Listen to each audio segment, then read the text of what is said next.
buenas tardes. Empezamos la segunda sesión de aventuras con la vuelta al mundo de Magallanes Elcano. Yo creo que esta es una aventura, no sé, comparativamente con la de Hernán Cortés, como ¿dónde la ponemos? ¿De primera o de segunda? Pero vamos, dispuestos a pasar una buena tarde juntos, escuchando a nuestros ponentes, que serán por orden de intervención: don Juan Gil, que está a mi derecha, doña Consuelo Varela, que está a mi izquierda, y don Salvador Bernabéu en el rincón de los castigados. Los tres tienen títulos muy importantes para estar esta tarde hablando de la aventura de Magallanes Elcano. Don Juan Gil y doña Consuelo Varela, que además de investigadores importantes son un matrimonio bien avenido, acaban de dar la vuelta al mundo y han hecho justamente lo que hizo Magallanes Elcano. Han estado dando conferencias en el Estrecho de Magallanes, en la universidad que allí está establecida, de modo que nos pueden contar exactamente además cuál es la anchura del estrecho y esas cosas propias físicas de la geografía del mundo. Pero más allá de esa circunstancia, bueno, no vienen ahora del cono final de América, sino de Asia, porque han dado la vuelta al mundo, pero al revés, en dos tramos. Donde vienen es de Taiwán, donde han estado conferenciando igualmente en las universidades asiáticas, allí en Shanghái. Es decir, que son personas que pueden hablar de la vuelta al mundo, pero además han visto cada uno de los puntos donde se fueron parando aquellos barcos maravillosos. Don Juan Gil es compañero mío en la Academia Española, pero antes que eso y durante toda la vida, pues es desde su más tierna infancia el más importante de nuestros filólogos de filología clásica, el que más latín sabe del mundo, y griego, fundamentalmente latín. En esta tarea de latinista ha colaborado con Pozoblanco y con su ayuntamiento en aquellos trabajos heroicos de traducir la obra completa de Juan Ginés de Sepúlveda, que fue para él una minucia realmente. Hizo bastante, pero sobre todo fue su equipo el que ayudó a hacer posible aquella obra tan fundamental. Es el maestro de los latinistas españoles, el más importante de todos nosotros, pero más allá también de esta especialización, es un hombre de una curiosidad infinita. Tiene libros de todas las cosas, de las más variadas del mundo. Ahora viene de China, de hablar de los chinos en Filipinas, ¿no? Los chinos en Manila. Cualquier cosa que se les ocurra a cualquiera esta tarde, ahora que lo tenemos aquí, para hablar de las cosas más variopintas, se las sabe todas. Es en sentido estricto un sabio, porque no se las sabe superficialmente, se las sabe de verdad, a fondo. Y, en fin, de toda esta cuestión de la vuelta al mundo, ha estado estudiando todo el año, no sé cuántas conferencias habrá dado. La última que se le ha escuchado ha sido en el Archivo de Indias con ocasión de la exposición que hay allí todavía establecida. Es aconsejable que vayan quien pueda. En Sevilla, en el Archivo de Indias, una exposición que hay sobre la vuelta al mundo, que es curiosa y está bien hecha. En fin, lo vamos a oír a él en primer lugar y luego procuraremos desarrollar la sesión sucesivamente como ayer, con intervenciones de Consuelo Varela y luego de Salvador Bernabéu, de quienes luego les hablo para ponerlos en escena. En primer lugar, Juan Gil, muchas gracias a todos por estar aquí. ¿Tú vas a ser el segundo? Sí. Pues así es verdad, sí. Pues luego hablará Salvador. Muchas gracias a los tres y empezamos, Juan, cuando quieras.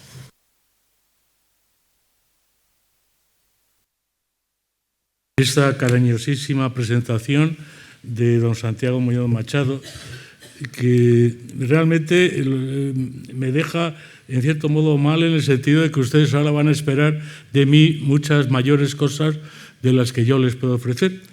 Pero, en fin, quiero también agradecer a la Fundación Ricardo Delgado Vizcaíno y a la COVAP esta invitación a estar aquí, que con mucho gusto realmente obedezco. Y ya sin más, voy a empezar a hablarles del apresto de la Armada, deteniéndome no tanto en el apresto de las naves como en el alistamiento de los hombres. Efectivamente, el apresto de las naves es muy sencillo. Las naves se embargan, sin más. Las oficiales del rey, de la Casa de la Contratación, llegan a Cádiz o a Sanlúcar y embargan las naves, pagan el precio que ellos fijan a sus propietarios. Los propietarios, como es natural, van a protestar, pero en fin, eso es el apresto de las naves. En cambio, el apresto de los hombres es más diferente. El 22 de marzo de 1518, Carlos I firmó en Valladolid el asiento con Fernando de Magallanes. Esto... A menudo sitio has ido a parar. ¿Era así? Ahora. Aquí, mira.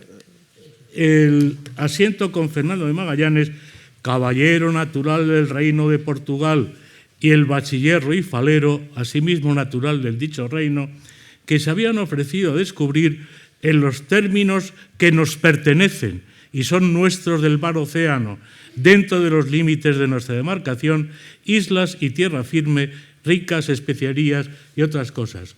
Esta es la capitulación que Magallanes y Elcano presentaron a Carlos I. Fíjense, esta es la capitulación si el rey la va a pagar. Fíjense cómo todos los capítulos están todos ellos al margen, diciendo sí, no, hay tachaduras incluso, como ven en algunas de las propias objeciones que hacen, ¿no? Y ahora hay una segunda parte. Si el rey no quiere, hay unos mercaderes, los mercaderes burgaleses, que se ofrecen a pagar el viaje, con lo cual sería a expensas no de la corona, sino de los mercaderes. Fíjense inmediatamente cómo no hay ninguna observación al margen. Es algo que se ha dejado de lado. La empresa va a ser hecha por la corona. Fíjense cómo en todos los demás está lleno de observaciones, pero aquí se deja absolutamente en blanco. El viaje se pensó que podría durar 2 años. Las enormes dificultades que entrañaba una navegación tan larga estuvieron siempre presentes en la mente de los organizadores de la Armada. Así lo indica de manera tajante un capítulo de la instrucción dada el 8 de mayo de 1519 a los 2 capitanes, en el que se prohibió a la marinería hablar de la duración del viaje. Y por cuanto no sabemos el tiempo que vos os deternéis en este descubrimiento, y porque a alguna de las personas que van en la dicha armada les parecerá ser mucho el tiempo que habéis andado sin hallar nada, notificad a todos juntamente y a cada uno por sí, poniéndoles graves penas, que mientras haya mantenimiento en abundancia, ninguno sea osado hablar ni hable en el dicho viaje ni descubrimiento, estar mucho tiempo o poco. Por orden expresa del rey, inspirada sin duda por Magallanes, la armada constó de 5 naves, 2 de 120 tonales, otras 2 de 80 toneles y una de 60. Todas ellas iban provistas de artillería y de un horno de cobre.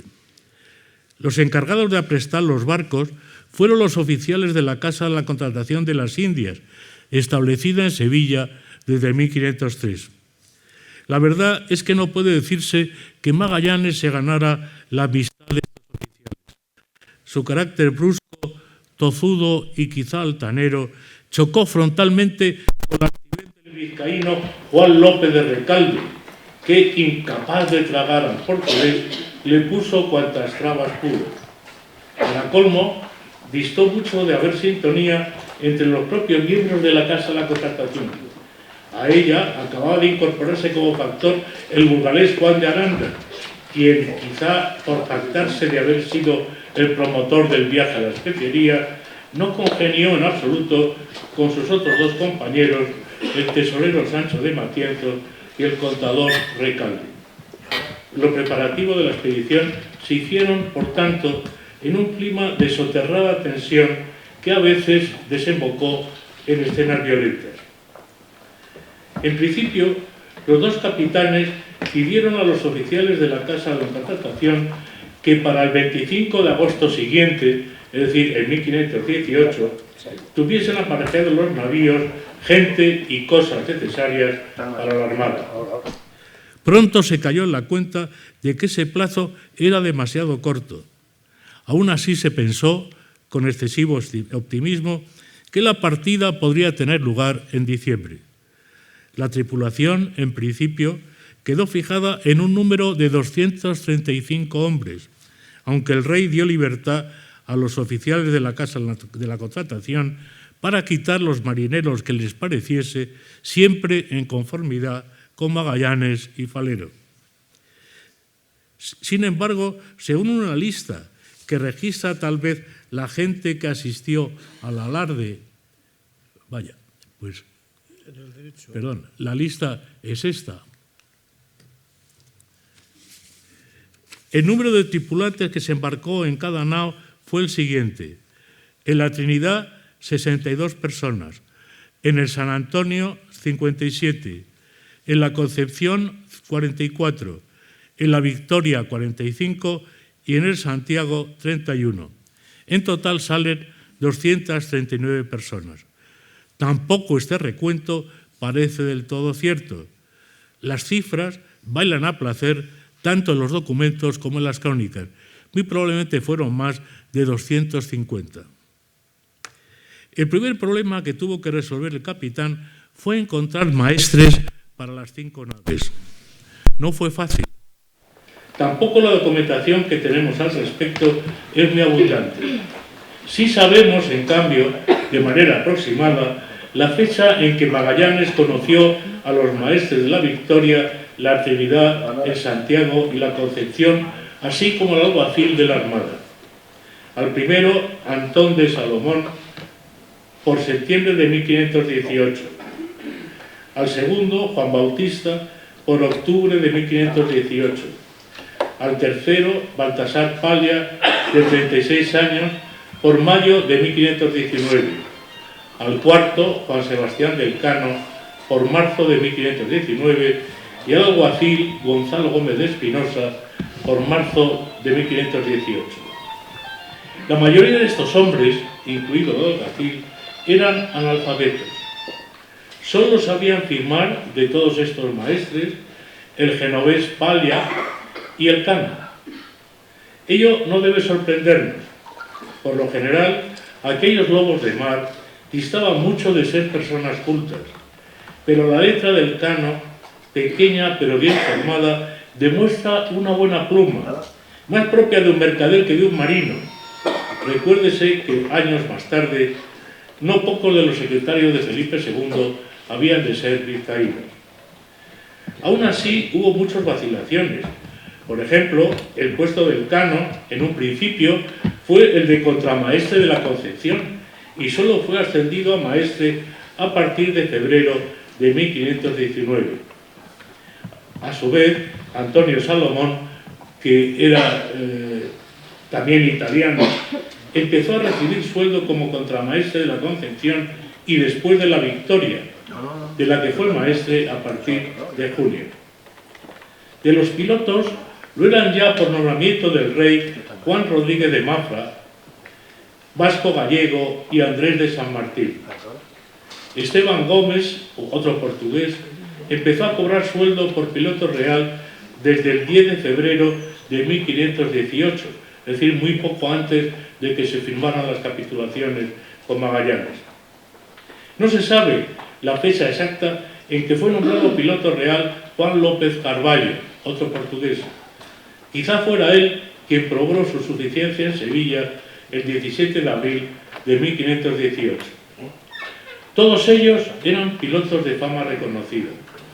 Juan Rodríguez de Mafra había participado ya en otra armada importante, la que llevó en 1511 a Pedro Díaz Dávila a Castilla del Oro. Y por descender de marinos que participaron con Colón en el mítico viaje de 1492, el rey le había concedido traer por armas 3 carabelas, las 3 de Colón, de las que salían sendas manos indicando la primera tierra que hallaron, todo ello orlado con anclas y corazones. San Martín, un buen cosmógrafo, tenía también, como lo tenían todos los astrólogos de aquel tiempo, sus ribetes de nigromante. Ahora bien, ante la peligrosidad de la jornada, algunos pilotos, y eso que eran pilotos reales, es decir, que el rey les había dicho que fueran a ese viaje, algunos pilotos desmayaron e intentaron eludir su responsabilidad. El 15 de abril de 1519, el rey dio una orden tajante a los oficiales de la Casa de la Contratación. Yo os mando que a los pilotos que para los usodichos tenéis nombrado o nombrareis, los constriñáis y apremiéis por todo rigor de derecho a que vayan en la dicha armada y sirvan en ella, según oficio, como son obligados. Otros puestos de confianza fueron nombramientos reales. Así, el veedor y capitán de la tercera nao, Juan de Cartagena, su criado, así lo llama el rey. El capitán de la cuarta nao, Gaspar de Quesada. El alguacil mayor, el ya citado Gonzalo Gómez de Espinosa. El tesorero, Luis de Mendoza, y el contador, Antonio de Coca. Otro tanto sucedió también con Jerónimo Guerra, a quien, por ser persona hábil y suficiente y tiene experiencia de las cosas de la mar y es provecho para ir en esa armada, se le pagó un sueldo de 30.000 maravedíes al año. Quedaba por alistar al grueso de la tripulación, y ahí es donde empezaron los problemas. La leva comenzó con un pregón que en circunstancias normales se hacía solo en la plaza del pueblo marinero, y si tenía lugar en Sevilla, en las gradas de la catedral. El anuncio de viajes extraordinarios solía ir acompañado de más boato y fanfarria. Por las calles de la ciudad se paseaba entonces una exótica procesión. Un hombre llevaba una bandera, el banderín de enganche, que la condeaba por lo general las armas del rey o, en casos muy contados, el escudo del capitán. Un tambor atraía con sus redobles la atención de la concurrencia, y cuando la comitiva se paraba y se había lanzado el bando, un veterano, por lo general, un hombre de reconocida labia, se hacía lenguas de la jornada que se iba a emprender. Ni que decir tiene que esa escena causaba las delicias de la chiquillería que iba en pos de las cajas para escuchar embobada las maravillas que requería el veterano. Los mismos protocolos se cumplieron en 1519. Magallanes mandó publicar bandos por las plazas, los mercados y el arenal de Sevilla. Un documento nos permite reconstruir el pregón que se echó entonces. Que todas las personas, así marineros como argumetes, carpinteros, calafates y otros oficiales, que quieran ir en las naos de la armada que ahora prepara el capitán Fernando de Magallanes, que vengan a mí, el dicho capitán, y a los maestres de las dichas naves. Y siendo tales que los dichos maestres se contenten, yo los recibiré, señalándoles el sueldo que su Alteza les manda dar, a saber, a los marineros 1.200 maravedís, a los grumetes 800 maravedís y a los pajes 500 maravedís por mes, y a los carpinteros y calafates a 5 ducados por mes. Sorprende realmente la elevada cuantía de los salarios, que empezaron a correr desde el 10 de agosto de 1519, es decir, el día en que la Armada partió de Sevilla. Si hacemos una comparación con otros sueldos, vemos que realmente la Armada despachada en 1514 a Castilla del Oro, el maestre, por ejemplo, ganaba 1.800 maravedís. Ahora, en la de Magallanes, va a cobrar nada menos que 3.000. Estamos de 1514 a 1519, no han pasado tantos años.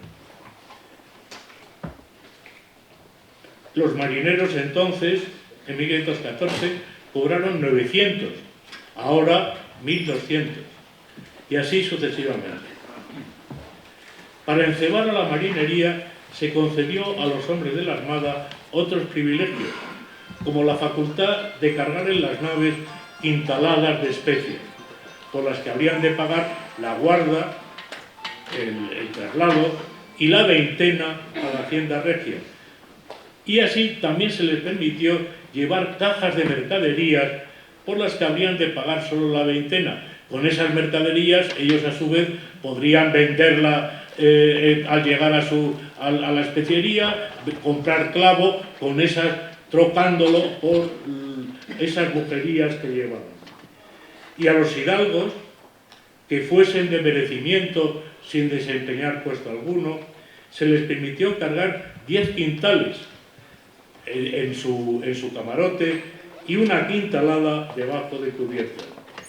Y se les concedió asimismo a todos los marinos, desde los pilotos hasta el último marinero, algo que era realmente importante, que durante la navegación sus casas quedasen exentas de huéspedes y que no sea sacada de ellas ropa, ni paja, ni cebada, ni leña, ni otra cosa alguna por vía de aposento.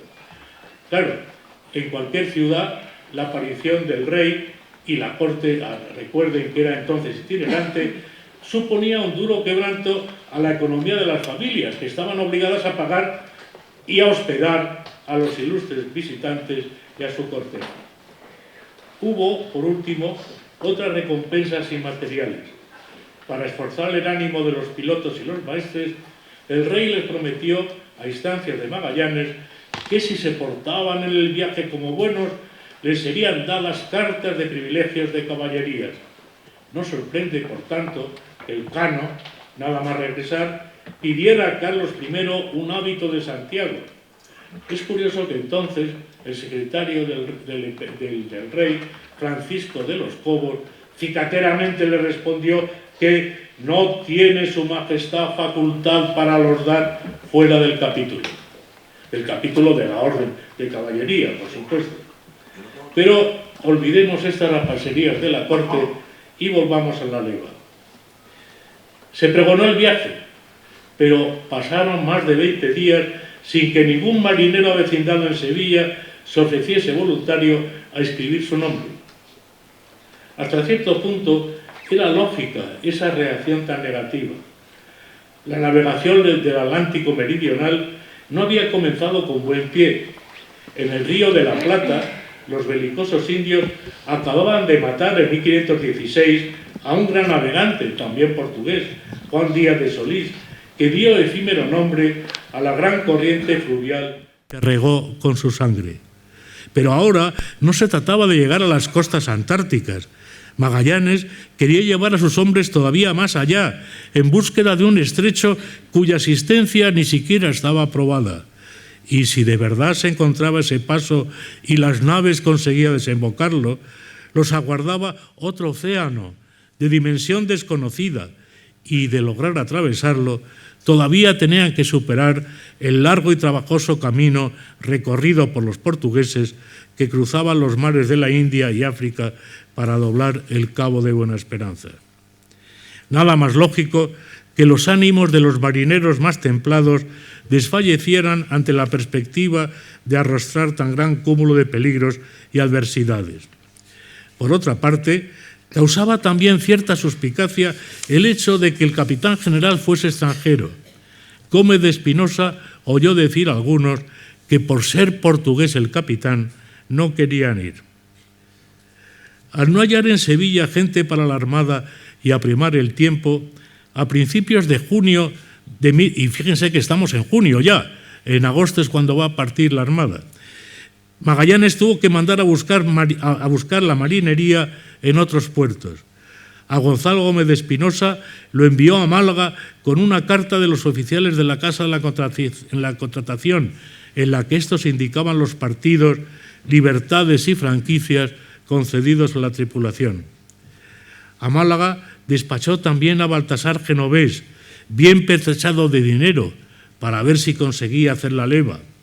Al condado de Huelva y a los puertos de la mar acudió a reclutar gente Juan Rodríguez de Mafra.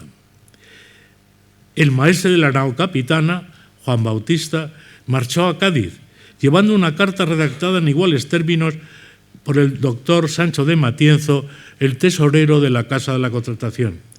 Pero allí lo esperaba una sorpresa mayúscula. El contador de la misma casa, Juan López de Recalde, que se encontraba en Cádiz, prohibió que se hiciesen los pregones hasta que no se acabase el despacho de una armada al Levante.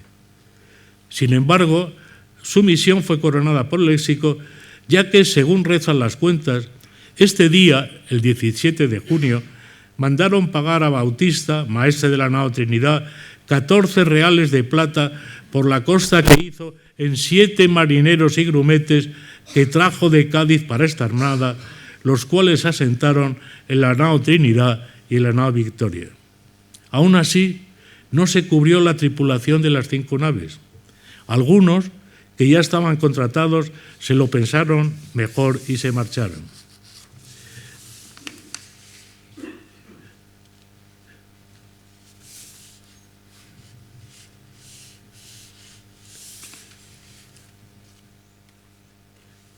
El caso fue que por mengua de gente natural de los reinos de España se tuvo que echar mano de extranjeros. Previo consentimiento de los maestres y tras demostrar que eran personas hábiles y suficientes, fueron recibidos por marineros de la Armada, así griegos como venecianos y genoveses y sicilianos y franceses y portugueses. Ellos sin contar que también había, como veremos, alemanes y nada menos que 9 griegos. El gran número de extranjeros fue después, durante el viaje, causa de muchos roces. Cuando Magallanes prendió a Juan de Cartagena, Elcano confesó que todos los capitanes y la otra gente tenían miedo que el capitán general, es decir, Magallanes, los tomase presos por los muchos portugueses y gente de muchas naciones que había en la armada.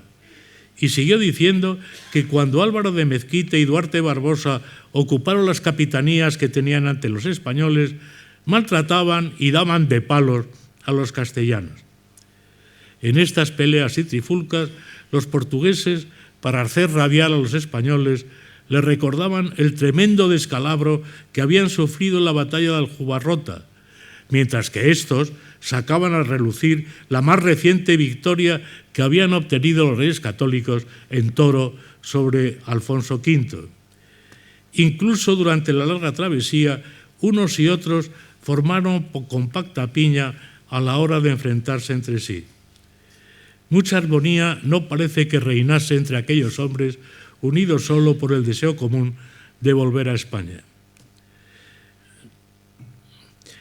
Un incidente inoportuno vino a avivar el escozor y los recelos que despertaba en la capital de Andalucía el mando de Magallanes.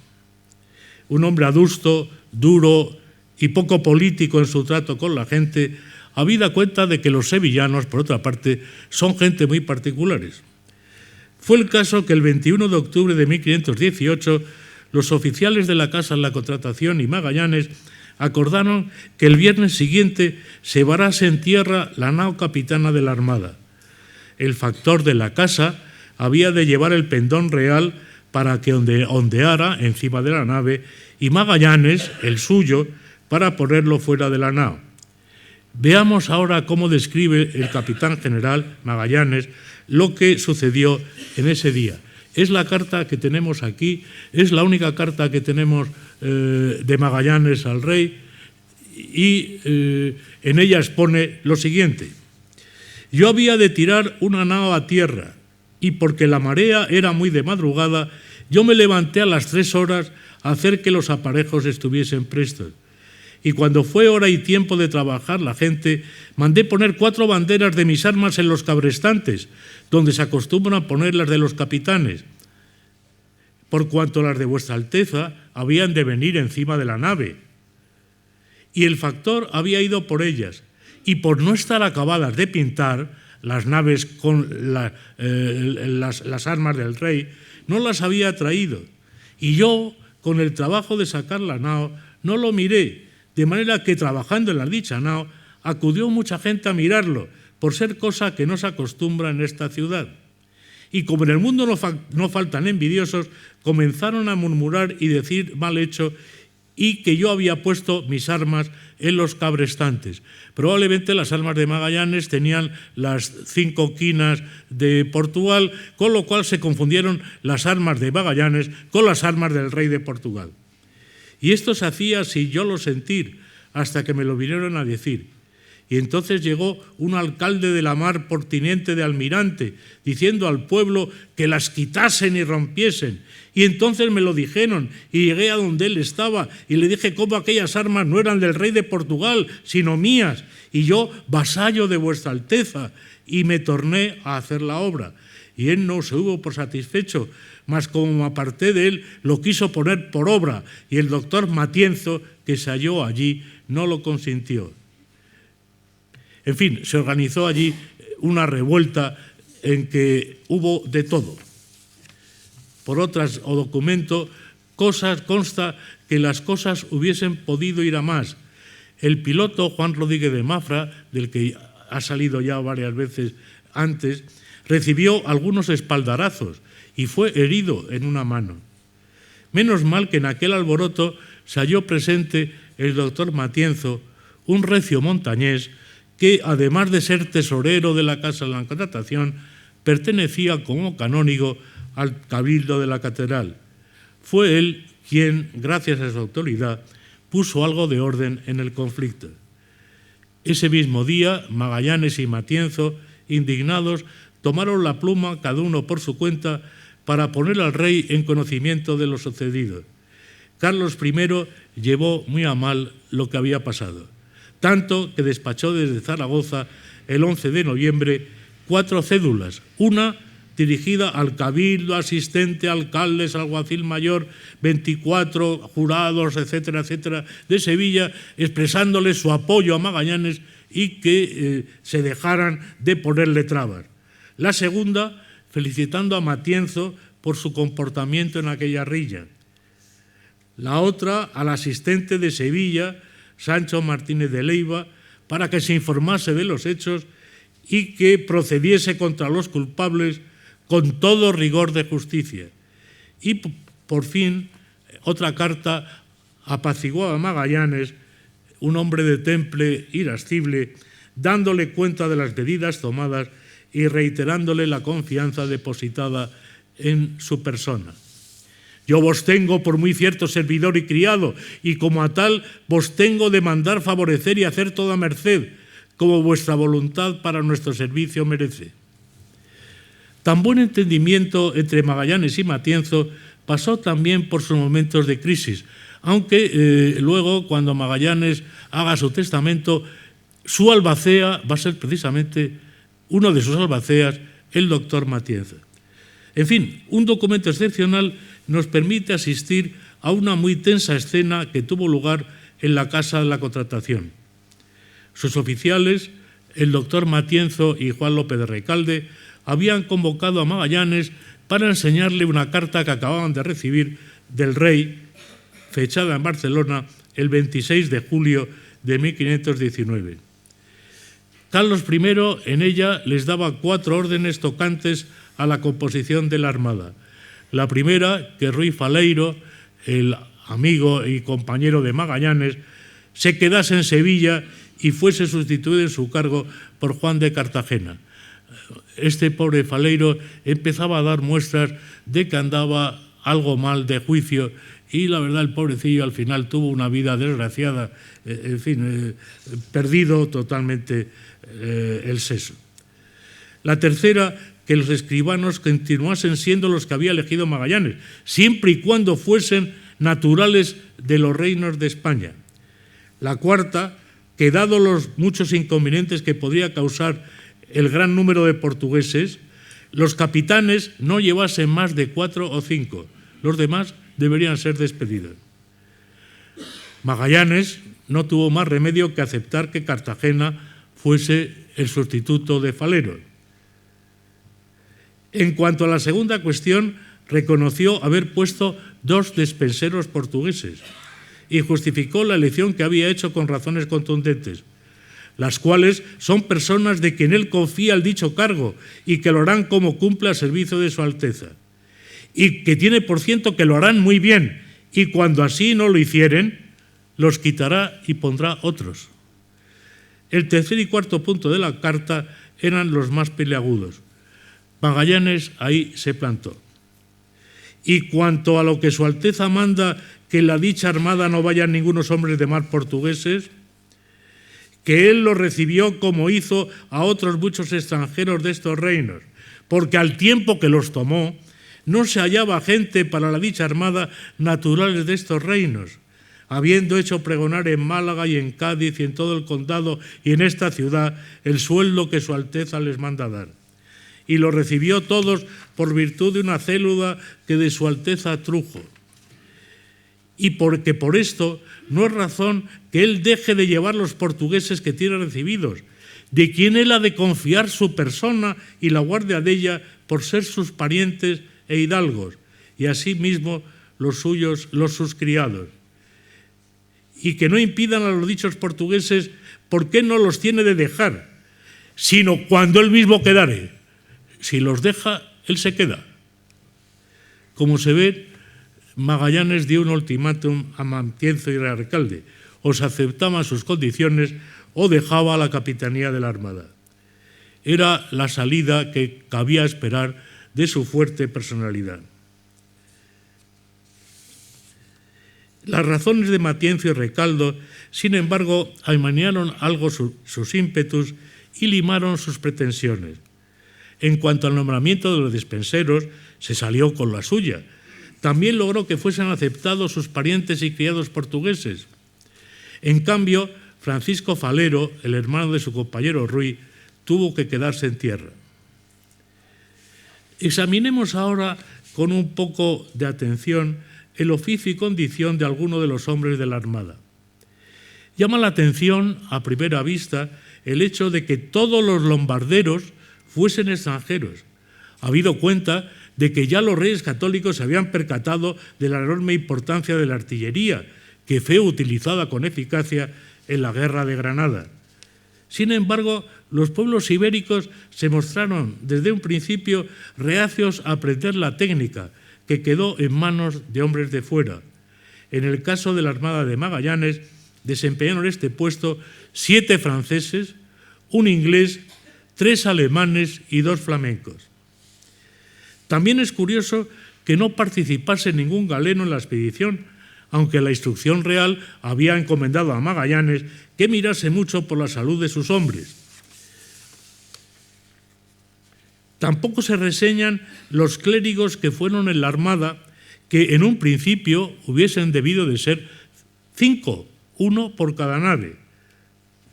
A cada uno de ellos se les había concedido cargar como gran merced 4 quintales de clavo cuando llegasen a la especiería y una caja. En la Trinidad, sin embargo, consta que fue un sacerdote, Pedro de Valderrama, que murió mucho más tarde en la emboscada de Cebú. Los documentos mencionan asimismo a un sacerdote francés, Bernardo Calmeta, capellán del San Antonio. Valderrama y Calmeta son sin duda los 2 clérigos que van en la Armada a los que alude una cuenta de gastos. Sin embargo, después surge un tercer clérigo, Pedro Sánchez de Reina, que fue abandonado por Magallanes en el puerto de San Julián junto con Juan de Cartagena por haberse rebelado contra él. Pero las apariencias engañan. En efecto, el cano nos indica que Pedro Sánchez de Reina era uno de los 2 que llevaba Magallanes. Es decir, no fueron 3, Valderrama, Calmeta y Sánchez de la Reina, sino que fueron Valderrama y Sánchez de la Reina, que llevaron sacramentos, hostiarios, cálices de plata, 2 misales y 2 baptisterios. Todo ello que costó un total de 6.632 maravedís. Se embarcaron también en la Armada varios intérpretes. El puesto de honor lo ocupa Enrique de Malaca, el esclavo de Magallanes, que cuando murió su amo, despechado porque Duarte Barbosa lo había llamado perro, urdió la traición en la que murieron en Cebú 27 hombres de la Armada. Otro truchimán fue el portugués Antonio Fernández, que sin duda aprendió las lenguas del sudeste asiático en un viaje a Malaca. Tampoco nada se sabe de Antón de Goa, el criado de la marquesa de Montemayor, salvo que, a juzgar por el color de su piel, era loro, es decir, moreno. Debía de ser hindú, un esclavo traído por los portugueses de la India. Quizá fuese otro esclavo traído del Indostán, Andrés de la Cruz, criado de un rico mercader converso, Juan Fernández Enero. Y por último, un insospechado truchimán, pues en las conversaciones que tuvieron lugar entre los españoles y el rey de la isla de Tidore, fue lengua el piloto Juan Carvalho, porque entendía algo la lengua de la tierra.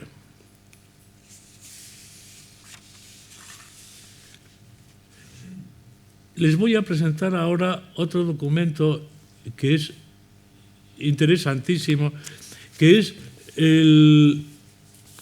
los fallecimientos que tuvieron lugar en la Armada hasta llegar a Cebú. Fíjense cómo se van diciendo, se va apuntando los días en que muere cada uno, de qué muere, si es de enfermedad.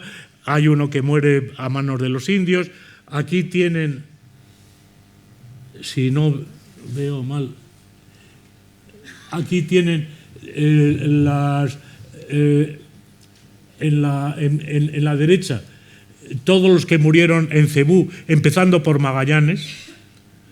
Murieron en Mactán, empezando por Magallanes. Aquí está el capitán Fernando de Magallanes, y todos los que siguen después también murieron en Cebú. Claro, se necesitaba tener un documento como este para pagar a los hombres de la Armada. Hubieran muerto o no, habría que pagar, si no, a sus viudas o a sus padres o a sus hijos.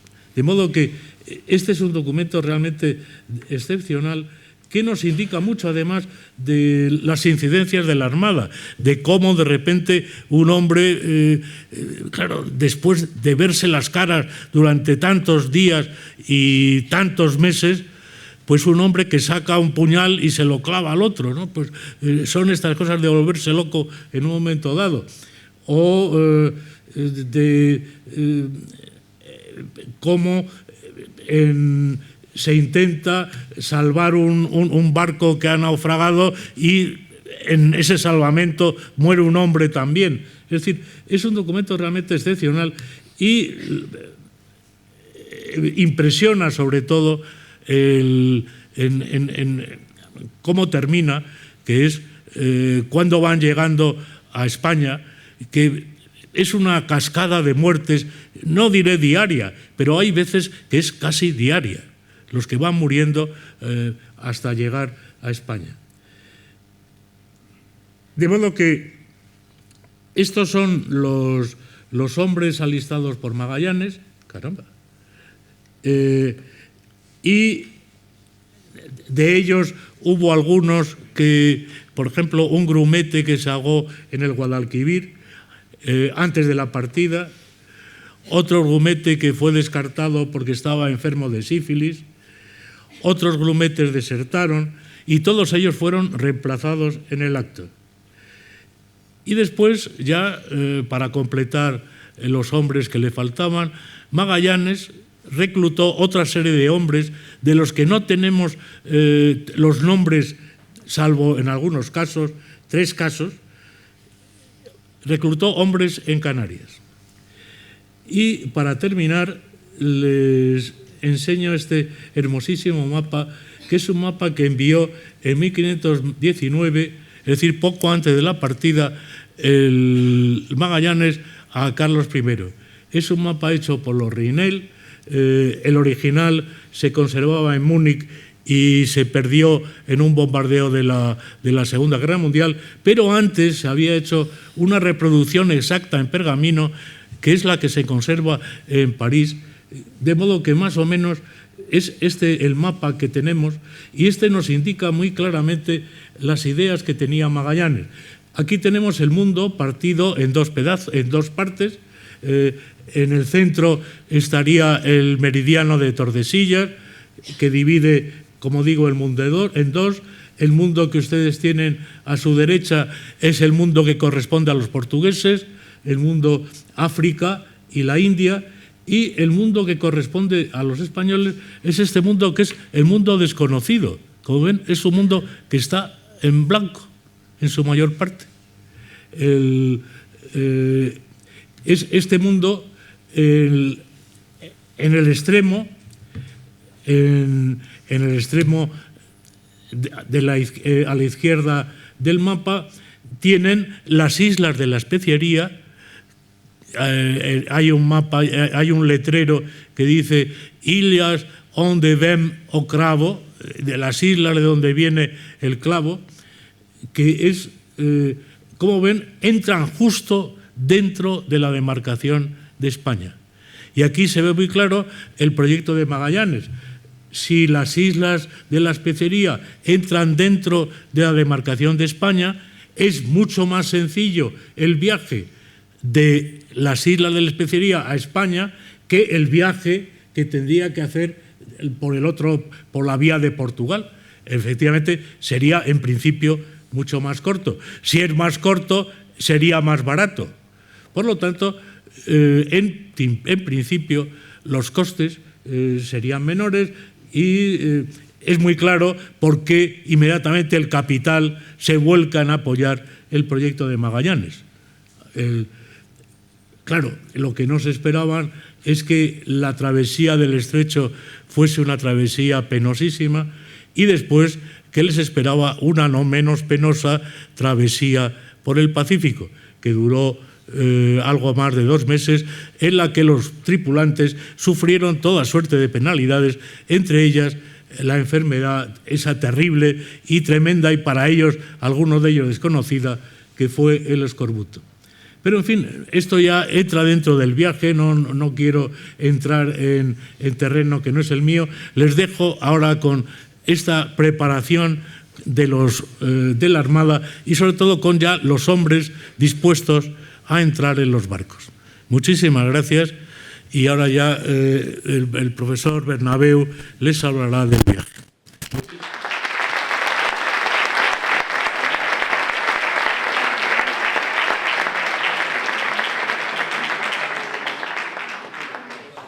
¿Tienes mando, Salvador? ¿Tiene? Pues don Salvador Bernabeu, cuando usted quiera. Estamos dispuestos. A la derecha, claro.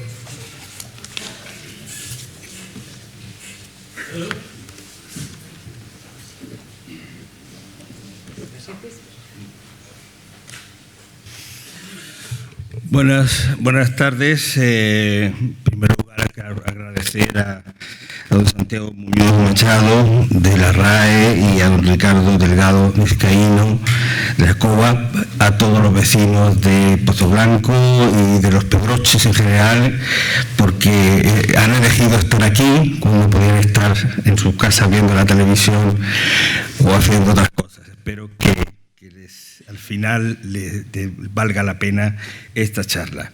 El viaje duró muchos años y solamente puedo realizar quizás unos hitos principales de este viaje que empezó con buen pie, pero que realmente tuvo muchas desavenencias, dio muchas vueltas innecesarias.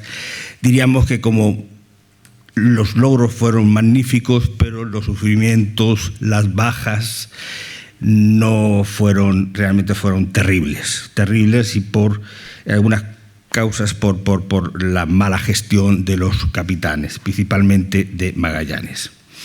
Aquí tienen los dos protagonistas. En realidad, se juntan dos cosas aquí y eso lleva a confusión. En primer lugar, porque se inicia como un viaje para buscar las especias. Las especias eran conocidas en Europa desde el tiempo de los romanos, se habían comercializado, pero hacia finales de la Edad Media la llegada de diversos pueblos seguidores del Islam habían cortado o habían hecho que estas especias fueran carísimas. Son muy conocidas y sobre todo en esta región donde se hace tanta matanza y se hacen tantos buenos productos: el clavo, la canela, la pimienta, la nuez moscada, jengibre, azafrán, etcétera. Les sonarán a todos ustedes. ¿Por qué era importante en estos momentos?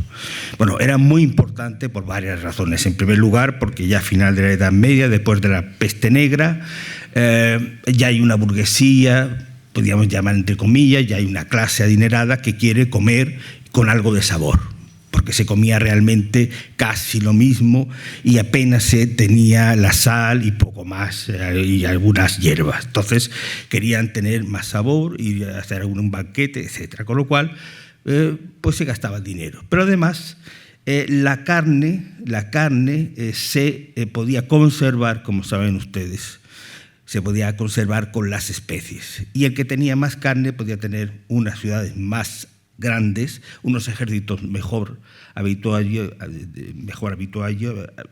alimentados, y tenía barcos, una armada mucho mejor, con muchos más marineros.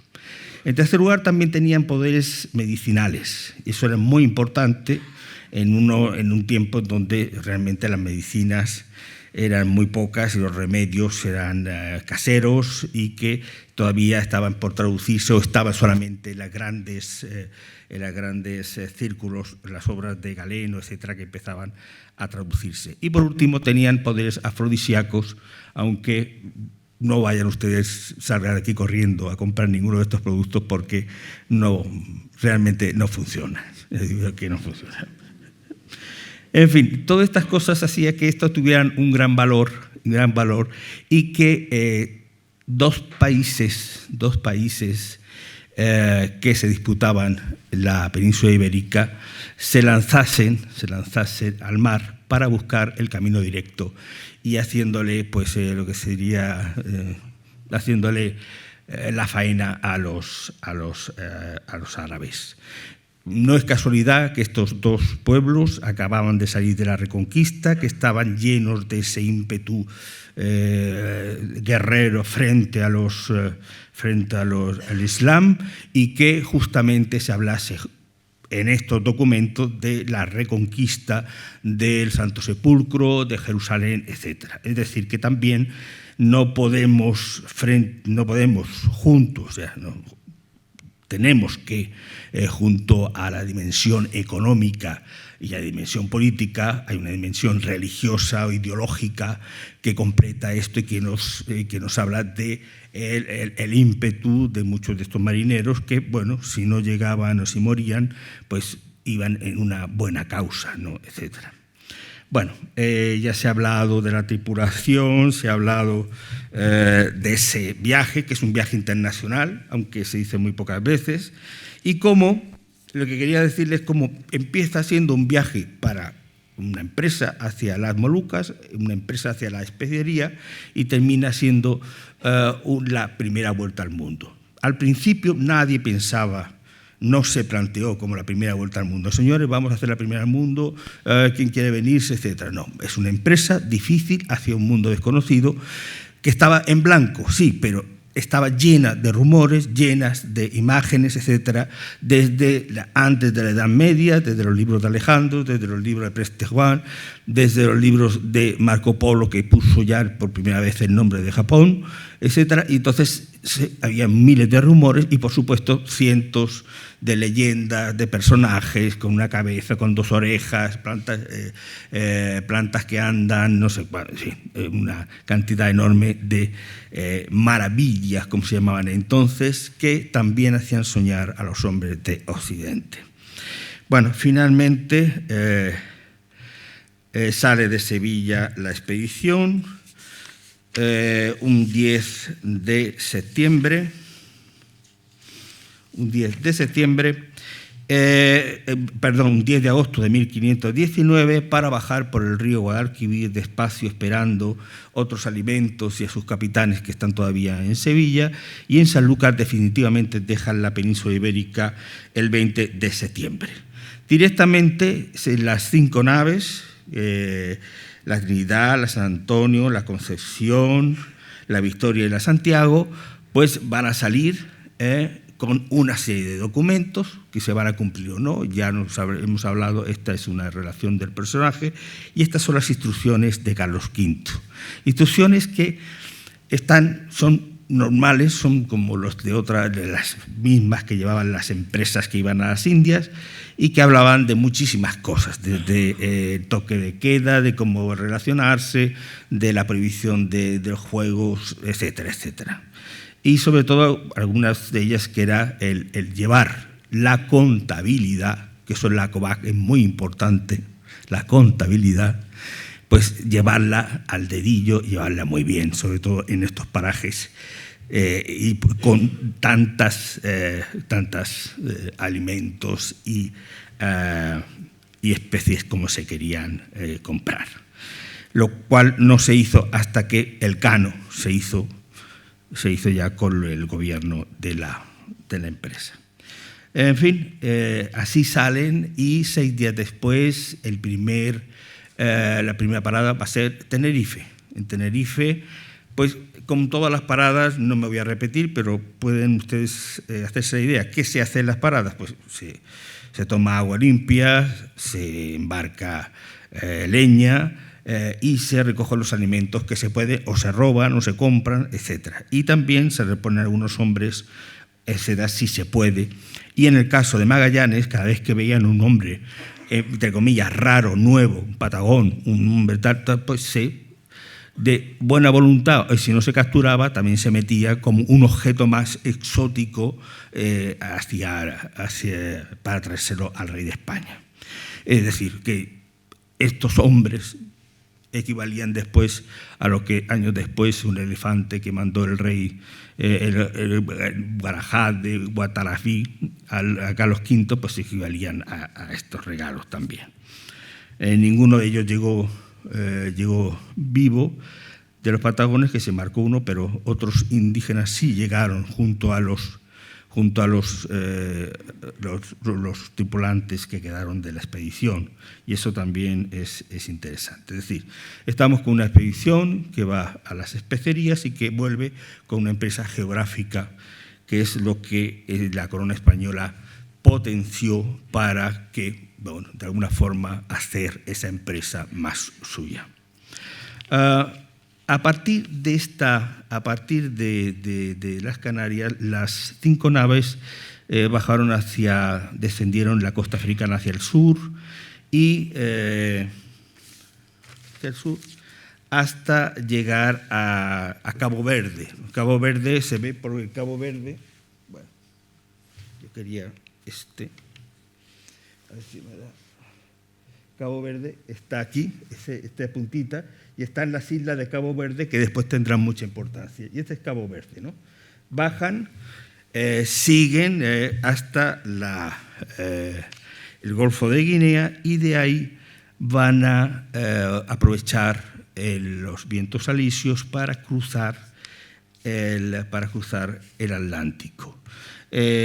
No es fácil, hay días de tormenta, hay días de calma, pero tal día como hoy, 29 de noviembre de 1519, hace 500 años, contemplan Brasil, contemplan la tierra americana por el Cabo de San Vicente.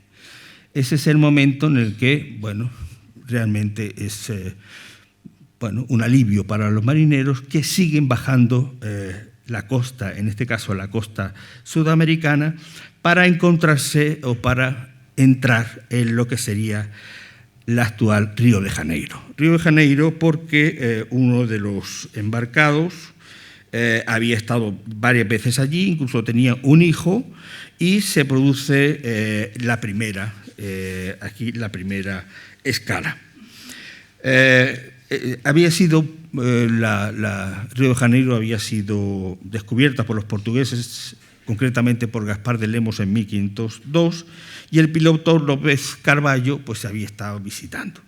Bueno, ¿qué podemos hablar aquí? Pues en primer lugar, en este sitio, aparte de abastecerse, etcétera, hay dos cosas que destacar. Primero, que se ajusticia al siciliano Antonio Salomón, maestre de la nao Victoria, acusado y sentenciado por sodomía. Y se embarca al hijo de López Carvalho, que era un mestizo de portugués con brasileño, o por la tribu brasileña, y que después lo va a dejar en Brunei, con lo cual este pobre chico, este pobre chaval, quizás es la primera muestra de la globalización, porque realmente lo sacan de Río de Janeiro para embarcarlo en Brunei, en el Quinto Pino. Realmente diría, pues vaya padre que tengo, ¿no? Gracias, padre, te voy a recordar toda la vida. En fin, aquí hacen agua, y otra cosa importante es, bueno, las descripciones que hace Antonio de Pigafetta, quizás el más conocido de los cronistas, donde pues nos habla de los indios de Río, hablando pues de su desnudez, sus avalorios, sus casas grandísimas, abiertas, donde vivían más de 100 familias, las hamacas, etcétera. El 27 de diciembre continúa la empresa rumbo al sur. Van costeando la costa sudamericana y entra en lo que sería el Río de la Plata, es decir, justamente el gran estuario donde está la ciudad de Montevideo, la ciudad de Buenos Aires. Entran donde era conocido ya porque había sido descubierto por Solís unos años antes. Y nada más, están explorando la costa, simplemente una de las naves, la más pequeña, llega hasta el final y descubre que no hay ningún paso hacia el otro mar, el Mar del Sur, sino que se trata de dos ríos, la desembocadura de dos ríos inmensos que vienen del Amazonas, que es el Uruguay y el Paraná. A partir de este momento van a empezar los descubrimientos. Los descubrimientos. Hasta ahora era tierra más o menos conocida en la mayoría de sus costas. La parte de la izquierda sería el Atlántico y la derecha sería el Pacífico. Como ven, esto lo pinta Pigafetta, algún amigo suyo, pero como ven son muy burdos. Pero bueno, nos viene sí a acentuar que es una costa muy peligrosa, que es una costa muy arriesgada. Los españoles dan nombres a los accidentes, a las costas donde llega, y hay dos puntos principales. Uno, San Julián, donde están 5 meses, y Santa Cruz, donde están 2 meses antes de llegar al estrecho. En San Julián se produce un motín en donde los españoles descontentos por la situación de Magallanes debía de cumplir una serie de normas igual que el resto de los capitanes, que es dar la ruta a seguir, poner un punto en el horizonte donde se pudieran juntar en caso de que se perdieran.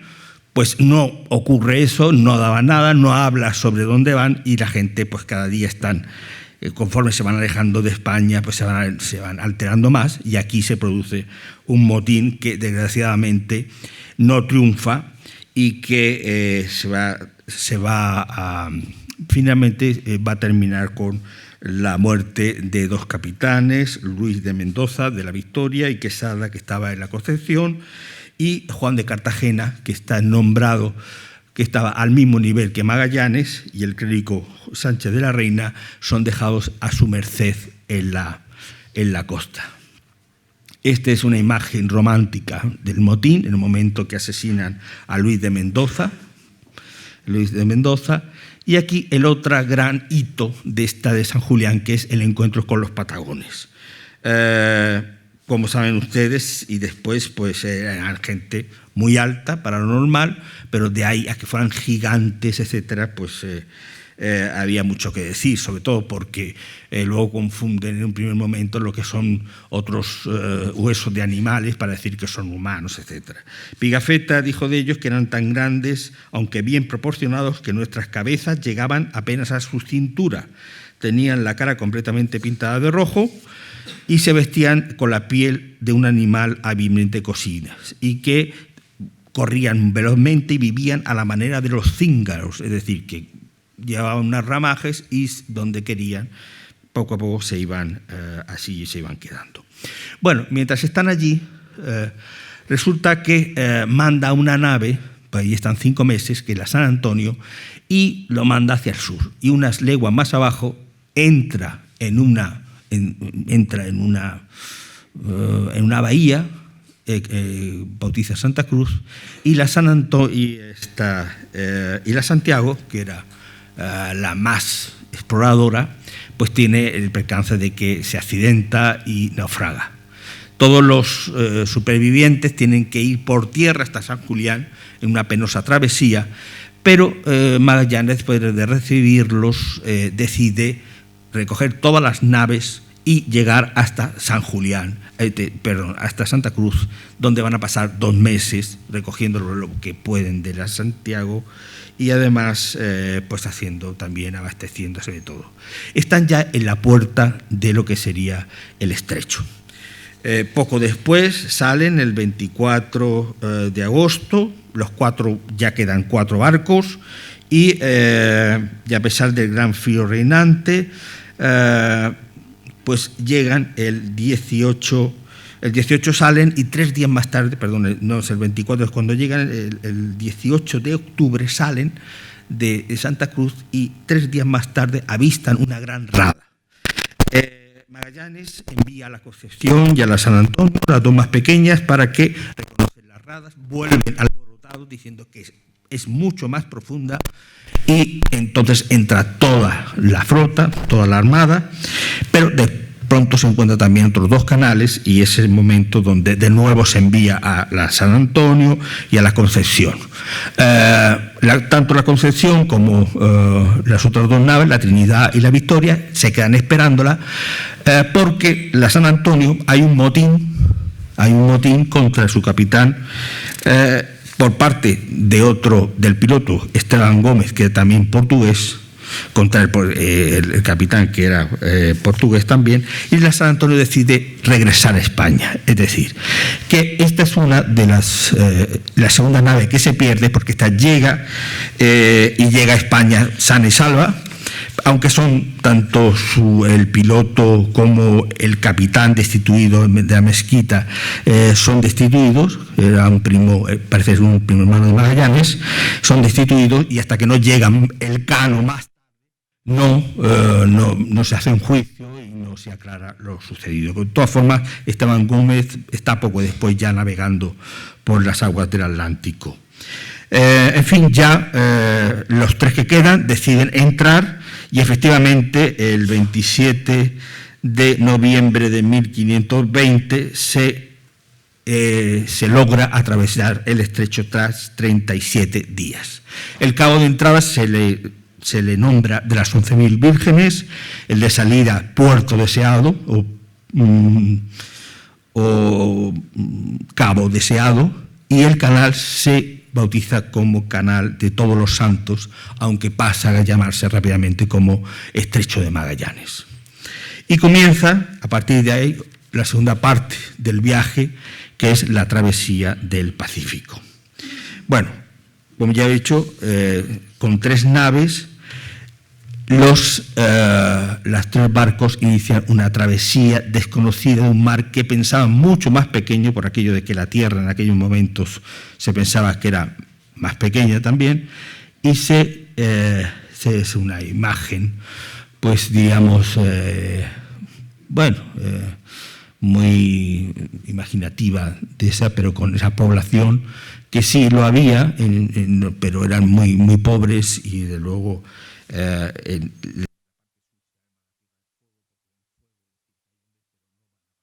para conocer esas tribus, lo harán después. Y este es el gran la gran vuelta que realizan en el Pacífico. Tardan 100 días hasta llegar a la primera isla, diríamos, importante. Desde el 27 de noviembre de 1520 hasta el 6 de marzo de 1521, en el que descubren las Islas Marianas, que por aquel momento se llaman las Islas de los Ladrones o de las Velas Latinas. Y la reina Mariana de Austria pues le quita eso una vez que llegan los jesuitas a misionar años después. Interesante por varias cosas. En primer lugar, porque en todo el trayecto, debido a que, por cierto, tengo que decir que, bueno, como ven ustedes, suben hasta la altura del Juan Fernández, donde se inspiró la película de Robinson Crusoe. Después siempre hacia el noroeste, cruzan el Ecuador y, sin explicación que sepamos, lo que hace Magallanes es ordenar subir muy al norte, para seguir luego en línea recta hasta toparse con las islas, primero Marianas y después las Filipinas.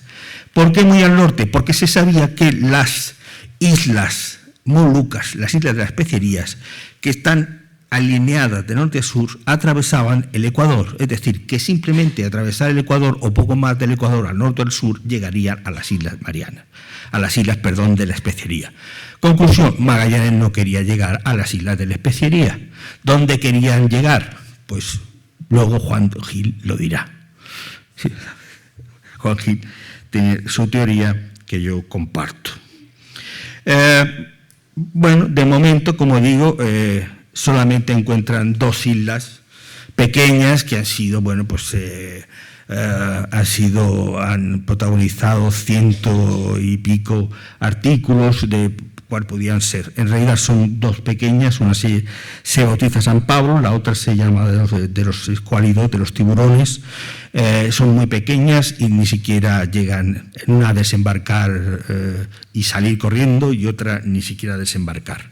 Con lo cual se quedan durante esos tiempos sin alimentos frescos, con lo cual aparecen las enfermedades de la boca, se hinchan las encías, empiezan a pasar hambre y se habla de que comen ratas que llegan a valer un escudo, etcétera, etcétera. Eso es mentira. Pasan hambre los marineros.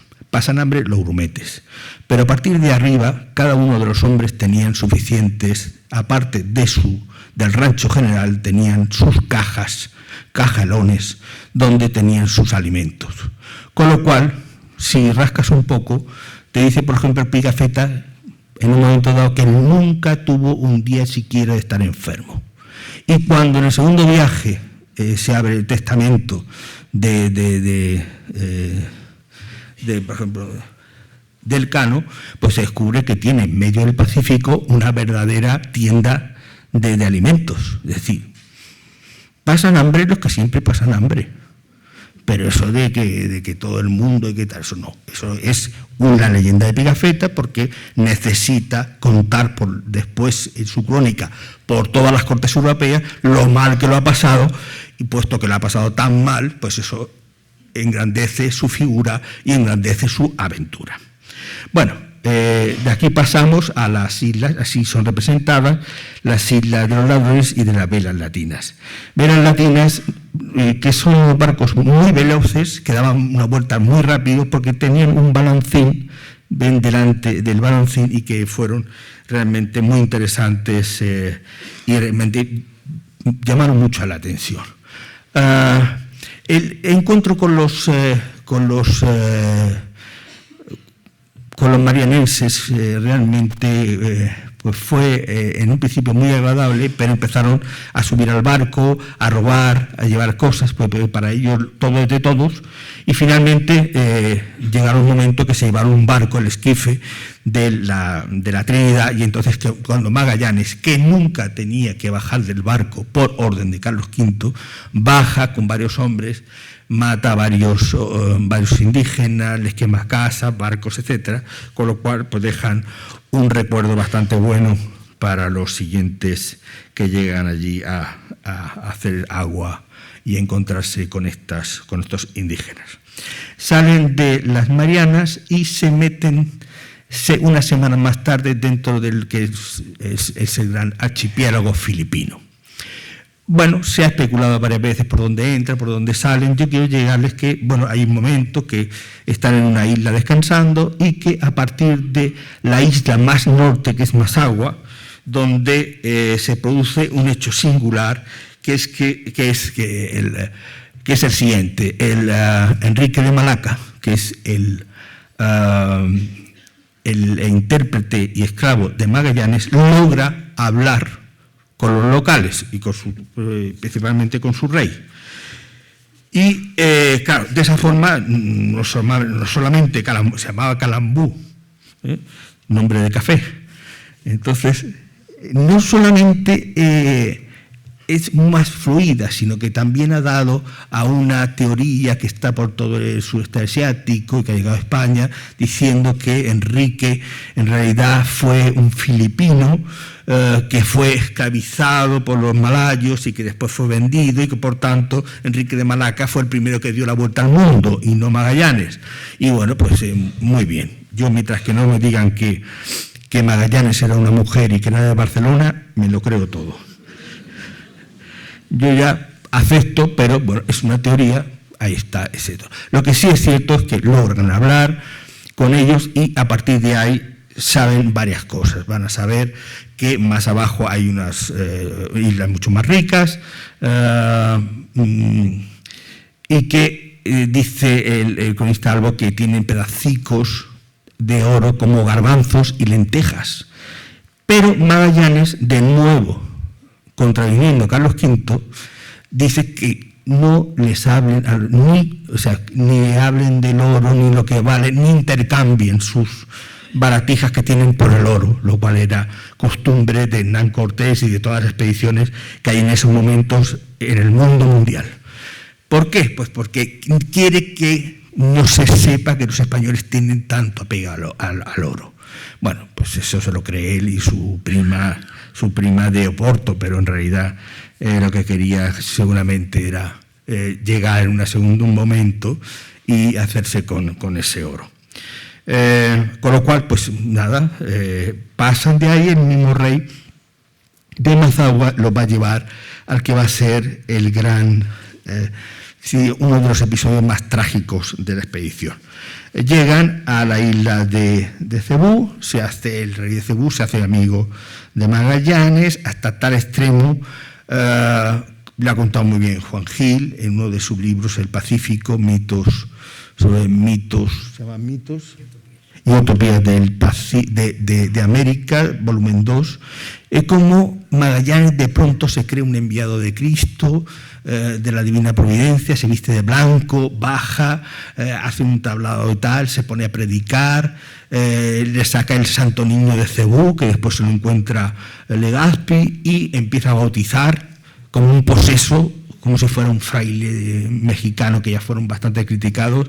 Empiezan a bautizar a los reyes y las reinas, dándole los nombres de los reyes y de todas las autoridades, grandes autoridades del reino y de España y de los Austrias, ¿no?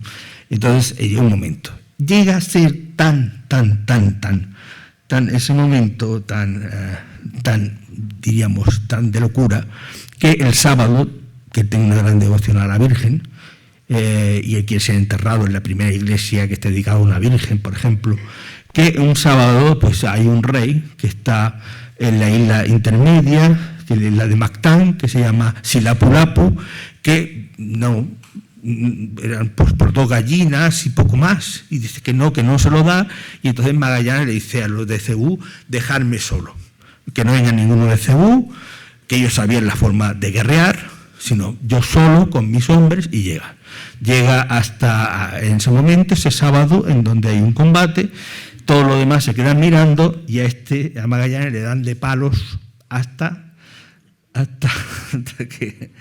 matarlo. Bueno, le cortan la cabeza y varias teorías, y se llevan el cuerpo, y a pesar de que hay intentos de recuperarlo, no lo consiguen, con lo cual el cuerpo desaparece de Magallanes.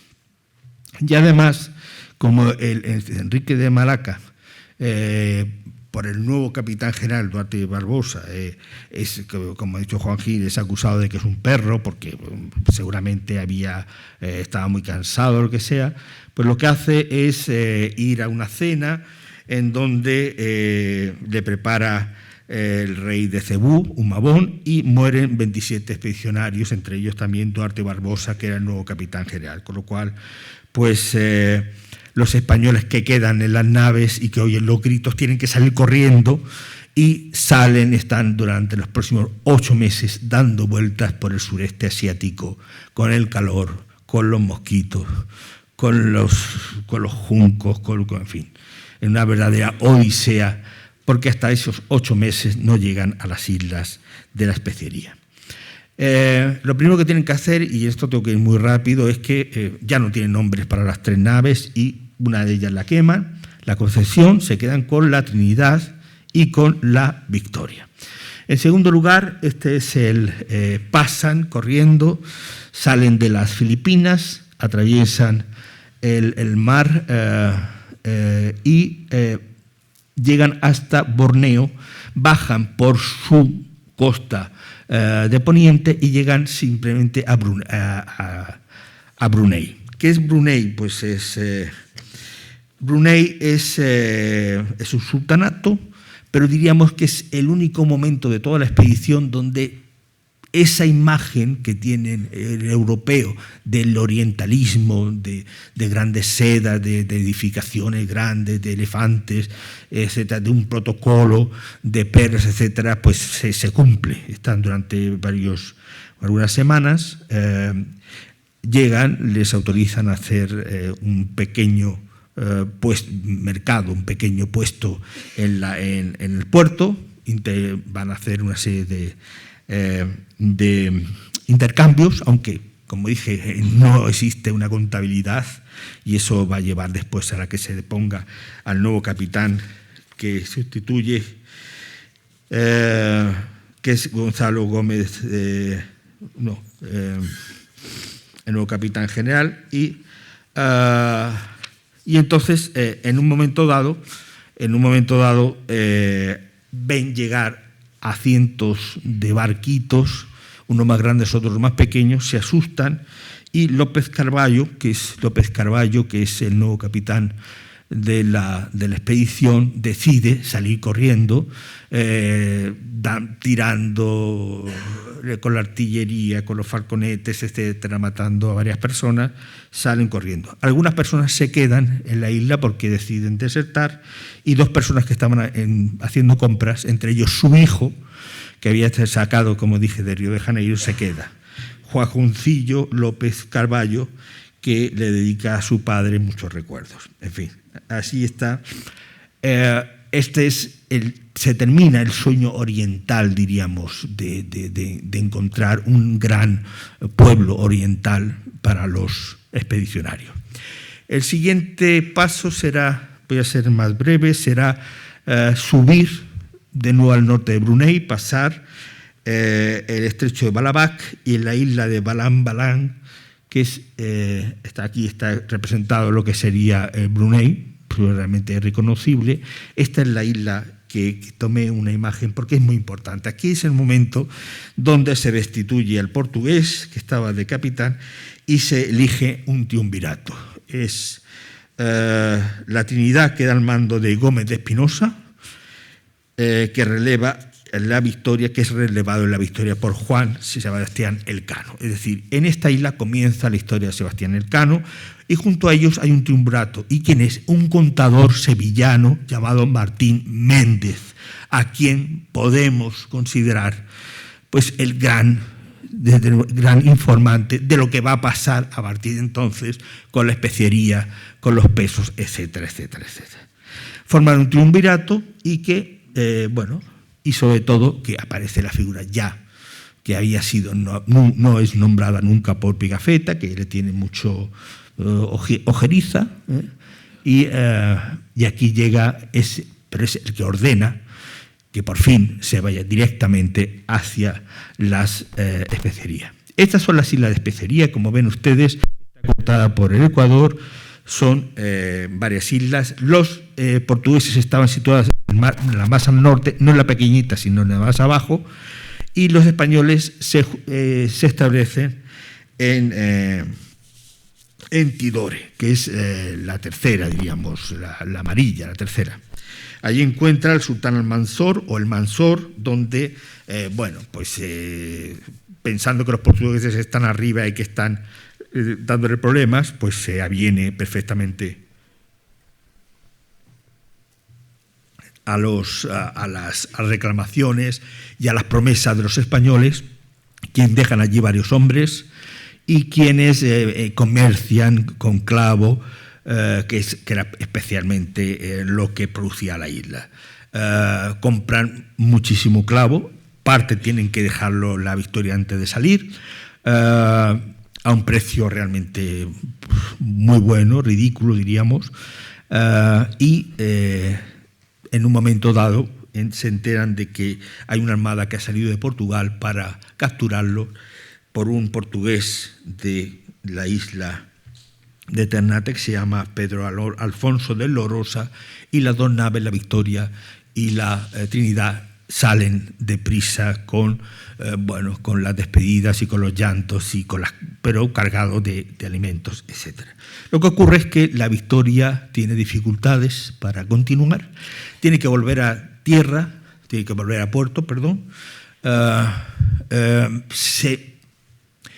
se descubre que hay unas vías de agua que no se pueden reparar rápidamente, necesitan bastante tiempo, con lo cual solamente va a ser, aquí está una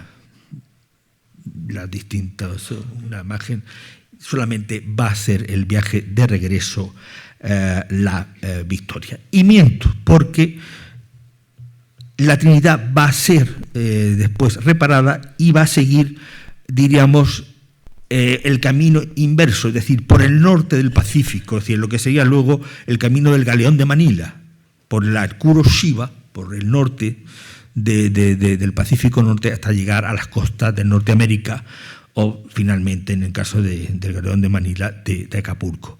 Pero el Cano va a seguir la ruta portuguesa. Estaba prohibida, pero en las órdenes que tiene dice que si tienen algo muy importante que decir o comunicar, Carlos V aprueba que puedan venir y puedan hacer este viaje. Este viaje se conocía, ya había algunos tratados o algunos folletos donde se hablaba, no folletos turísticos, pero sí lo que habían hecho los portugueses, y por supuesto, de alguna forma, sabía por dónde iría. Este es el camino, que lo voy a resumir también lo tengo que resumir. Mi amiga no me ha dado todavía ningún codazo, pero está a punto. Entonces, lo que hacen es bajar,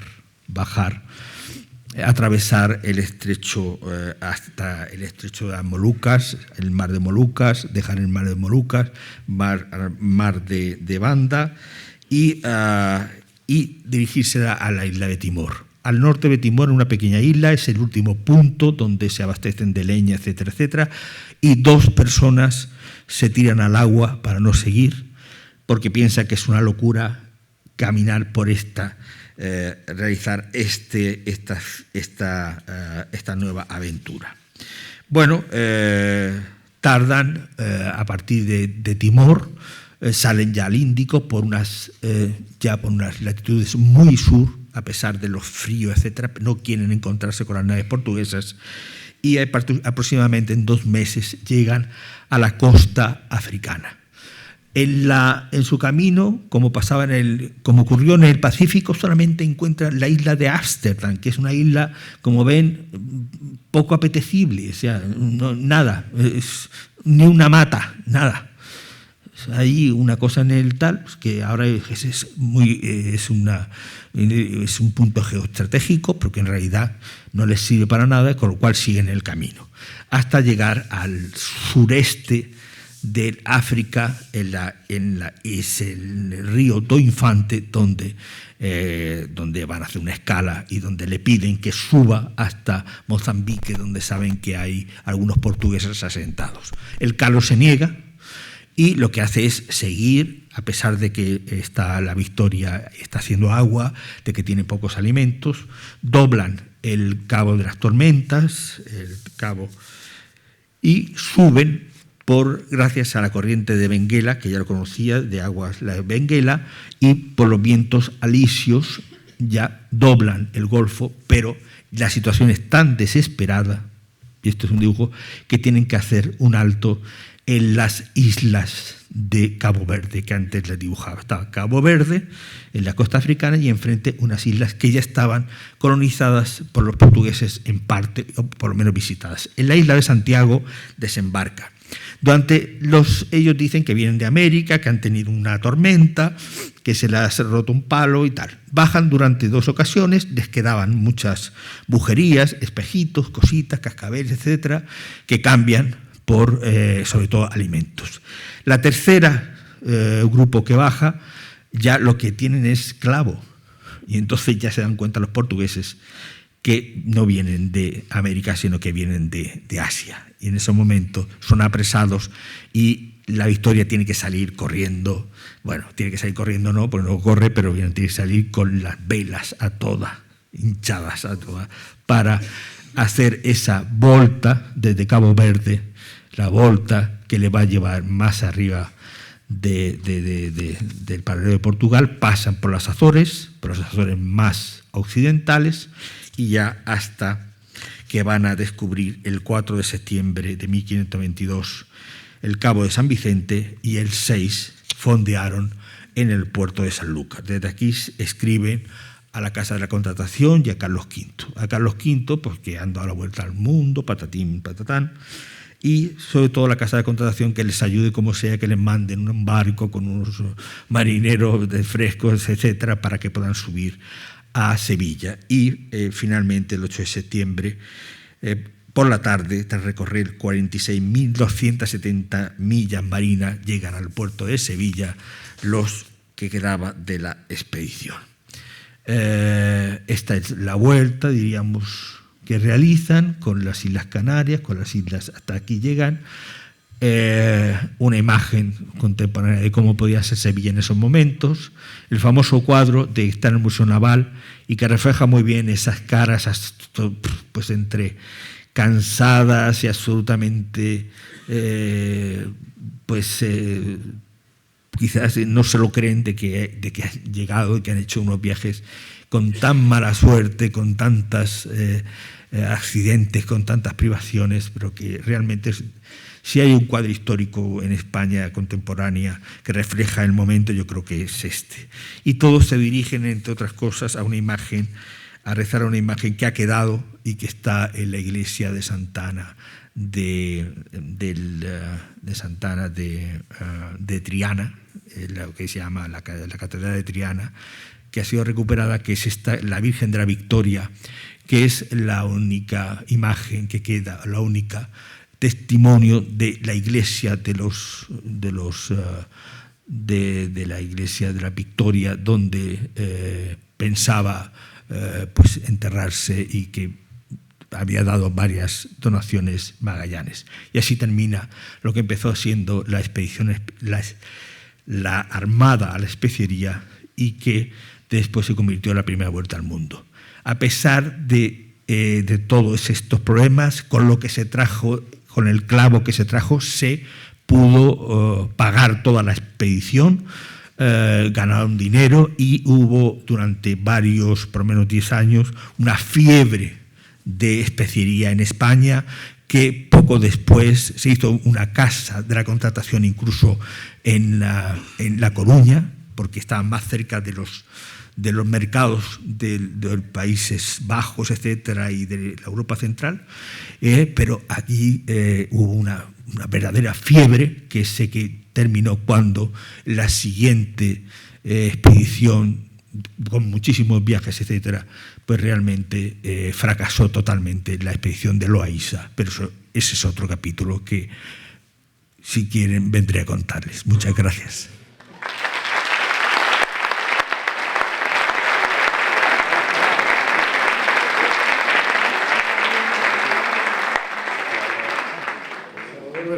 Salvador Bernabéu estudió en Madrid, pero se hizo sevillano pronto, después de pasar largas temporadas en Chile y en México, donde aprendió a ser el gran americanista que es ahora. Está en Sevilla, en la Escuela de Estudios Hispanoamericanos, y está muy próximo también a la revista de estudios indianos, ¿no? De estudios americanos. Bueno, es un personaje que conoce muy bien lo que ha contado, porque también lo ha visto de cerca y lo ha pisado. Y con esto pues tenemos el segundo tramo del viaje.